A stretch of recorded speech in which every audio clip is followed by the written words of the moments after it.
몽골의 침략에 40여 년간 저항하던 고려는 결국 항복을 하고 이제 고려는 원나라의 간섭을 받게 됩니다. 이 시기를 원간섭기라고 하는데 이전까지의 고려와 비교했을 때 아주 큰 변화가 생기게 됩니다.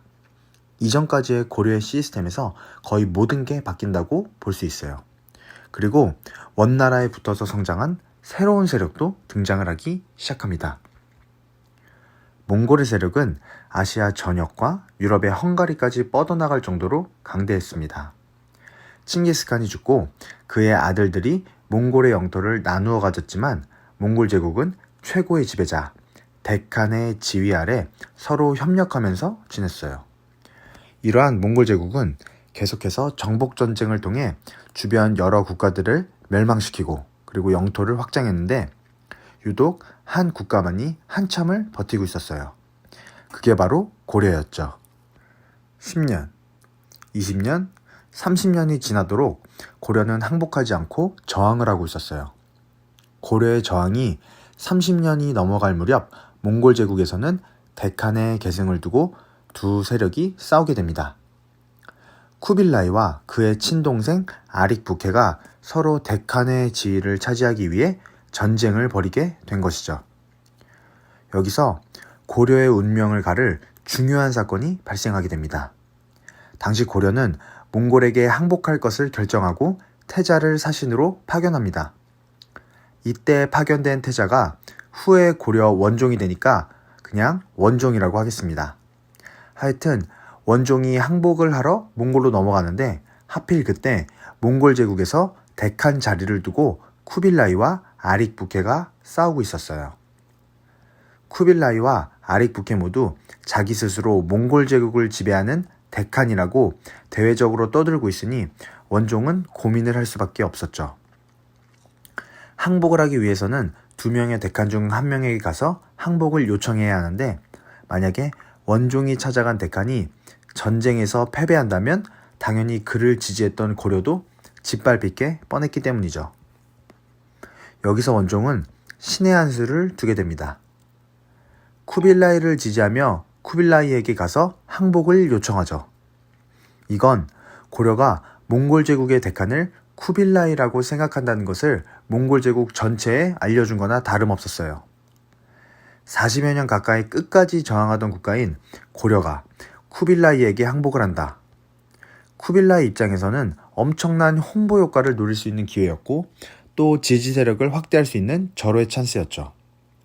그래서 쿠빌라이는 원종의 방문을 엄청나게 기뻐했고 고려에게만은 특별한 혜택과 지위를 부여하기로 약속합니다. 몽골은 이제까지 정복한 국가들의 고유한 제도와 풍속을 다 몽골의 것으로 바꾸는 것을 강요했지만 유일하게 고려는 고려 고유의 제도와 풍속을 인정해주겠다고 했습니다. 또한 고려 왕이 이전과 같이 자체적으로 나라를 다스리는 것을 인정해주죠. 그리고 고려 왕을 몽골 제국 데칸의 사위로 삼아 다른 속국들과 다르게 몽골 제국 황실에 소속되게 하여 특별한 지위를 부여하게 되죠. 결국 원종이 지지한 쿠빌라이가 아릭 부케를 물리치고 몽골 제국의 데칸이 되면서 고려는 어느 정도 독립적으로 나라를 유지할 수 있게 되었습니다. 원종의 선택이 고려를 살린 거죠. 하지만 결론적으로 고려는 몽골에 항복을 했고 이제 몽골의 정치적인 간섭이 시작되어 고려는 큰 변화를 맞이하게 돼요. 참고로 쿠빌라이가 몽골 제국의 데칸이 되고 나서 나라의 이름을 원으로 바꾸었기 때문에 이 시기를 원간섭기라고 합니다. 원나라는 일단 고려의 주요 영토를 직접 지배하기 시작합니다. 동해안의 천령 이북 지역, 이 지역의 쌍성 총관부, 그리고 서경, 지금의 평양이죠. 서경에는 동령부, 제주도에는 탐라 총관부를 설치해서 이 지역을 직접 지배합니다. 고려의 영토를 뺏은 것이죠. 또한 정동행성을 설치해 정치의 간섭을 시작합니다. 정동행성은 원래 원나라가 고려와 함께 일본을 점령하기 위해 설치한 임시 관청이었어요. 그리고 두 차례 일본을 공격하지만 결국 태풍으로 인해 다 실패하고 일본 점령을 포기하죠. 일본 정벌을 포기했으면 임시관청이었던 정동행성도 없애는 게 당연한 건데 원나라는 이 정동행성을 그대로 놔두고 고려의 정치에 간섭합니다. 특히 범죄자를 판단하고 벌을 주는 사법권을 맘대로 사용해서 원나라에 붙어먹는 사람들이 불법을 저질러도 다 봐줬기 때문에 고려 백성들의 불만이 커졌죠. 이렇게 원나라는 고려 정치에 간섭했을 뿐만 아니라 다른 여러 가지도 강요하는데 우선 아까 얘기했듯이 고려의 왕은 원의 공주와 결혼을 해야만 했으며 그리고 왕자 시절에는 원나라에 살면서 원나라의 교육을 받아야 했습니다. 또한 왕실과 관직의 이름은 그 명칭의 격을 낮추어야 해서 이 표와 같이 왕이 죽었을 때 붙이는 이름을 조와, 종에서 그냥 왕으로, 그리고 왕이 스스로를 부를 때는 짐에서 고로, 그리고 신하가 왕을 부를 때는 폐하에서 전하로, 왕이 계승자의 명칭은 태자에서 세자로 바꾸어야 했습니다. 그리고 일반 백성들도 원나라에 의해 많은 피해를 입게 되었는데 원나라가 고려에게 환관과 공료를 요구해 많은 사람들이 강제로 원나라로 끌려갔습니다. 특히 공료로 끌려가지 않도록 어린 여자아이들을 일찍 결혼시키게 되면서 이게 하나의 풍속으로 자리 잡게 됩니다. 안타까운 사연의 풍속이죠. 그리고 금, 은, 인삼 등 고려의 물자를 거두어가서 고려 백성들은 이를 마련하느라 많은 고생을 했어요. 특히 원나라 귀족들은 매를 이용한 사냥을 좋아했는데 고려의 매가 다른 지역의 매보다 똑똑하고 그리고 사냥 실력이 뛰어나 몽골 귀족들에게 인기가 엄청 많았어요. 심지어 고려에 몽골로 매를 잡아 보내기 위한 응방이라는 관청도 만들어두고 백성들에게 매를 잡아오라고 강요했어요. 농사를 지어야 하는 백성들은 매를 잡으러 다니느라 농사도 망치고 또 잡아오지 못하면 처벌을 받았기 때문에 생활이 매우 힘들어졌죠. 이 와중에 원나라의 빌부터 세력을 키운 사람들이 등장했어요.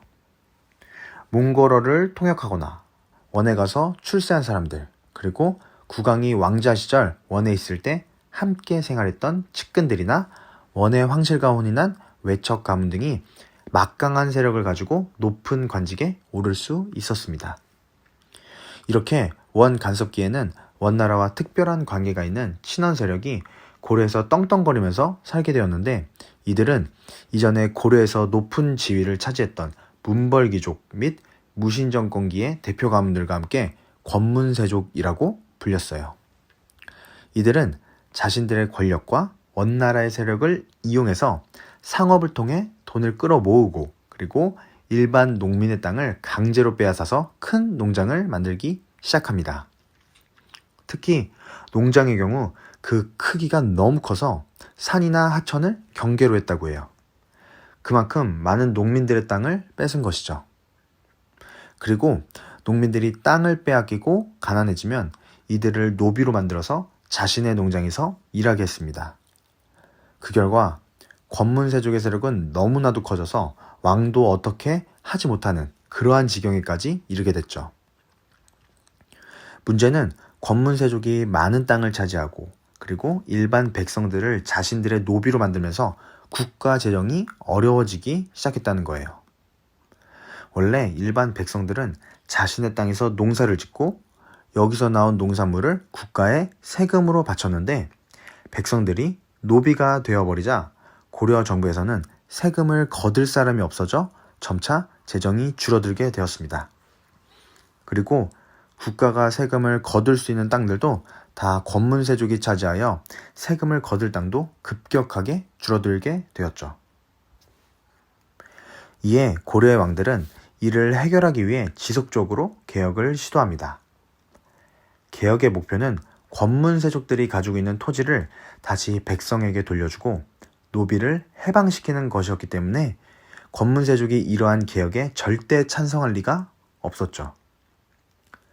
권문세족은 국왕이 추진하는 개혁을 격렬하게 반대했고 원나라에도 개혁에 대한 소식을 전해서 원나라가 고려 국왕에게 압력을 가해 개혁을 진행시키지 못하도록 방해했습니다.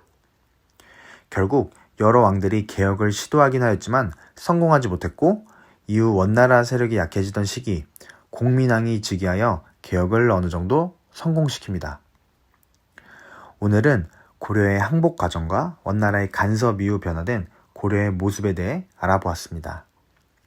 고려는 원나라의 다른 속국들과는 다르게 고유의 의관과 풍속을 지킬 수 있었지만 원나라의 간섭을 피할 수는 없었어요. 원나라는 고려에 많은 것을 요구했고 이는 결국 백성들에게 극심한 부담을 주었죠. 이 와중에 원나라와 친한 사람들이 세력을 키워 권문세족이 되었고 이 권문세족들도 백성들로부터 많은 것을 불법적으로 빼앗았기 때문에 원 간섭기의 가장 큰 피해자는 고려의 백성들이었다고 할 수 있어요. 고려의 왕은 이러한 상황에서 벗어나기 위해 여러 개혁을 시도하였지만 번번이 실패했고 이제 백성들은 공민왕의 개혁을 기다리게 됩니다. 다음 시간에는 공민왕의 반원 자주 정책과 개혁에 대해 알아보도록 하겠습니다.